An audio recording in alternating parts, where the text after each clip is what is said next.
What environmental impacts are on the GED Social Studies test? Imagine a world where every tree is cut down, every river is polluted, and the air we breathe is filled with smoke. These are real issues that affect our planet and are often part of what you need to understand for the GED Social Studies test. When you study geography and social studies, you learn how human actions change the environment and what that means for communities and economies. This topic isn't just about science. It's about how our choices impact the world around us. The test expects you to know what natural resources are. These are things like water, minerals, forests, and fossil fuels that come from the earth. Some resources are renewable, meaning they can grow back or be replaced, like trees or sunlight. Others are non-renewable, like coal and oil, which can run out if we use them too fast. Understanding sustainability is key. It means using resources wisely so future generations can also meet their needs. Human activities such as farming, building cities, and factories can change the environment a lot. For example, clearing forests for farmland can cause soil to wash away and reduce habitats for animals.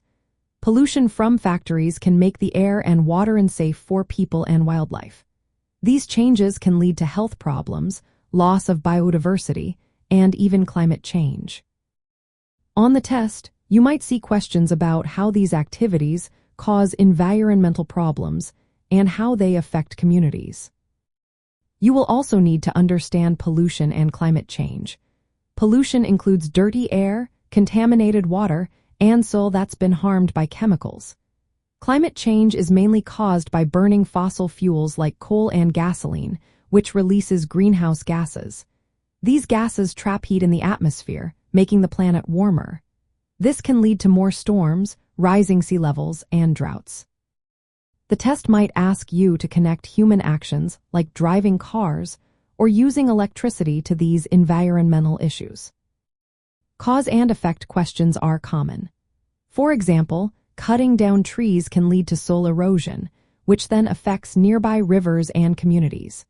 You might be asked to explain how pollution from factories can cause health problems in cities, or how using more renewable energy sources like wind and solar can help reduce greenhouse gases.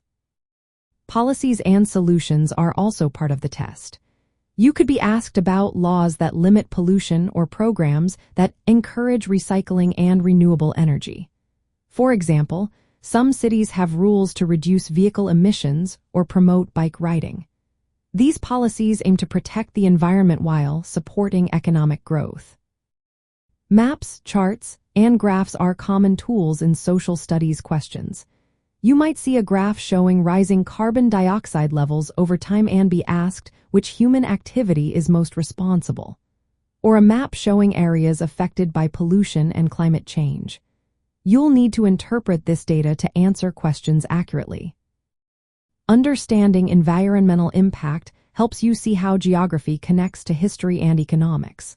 For example, access to natural resources influences where people settle and what jobs they do.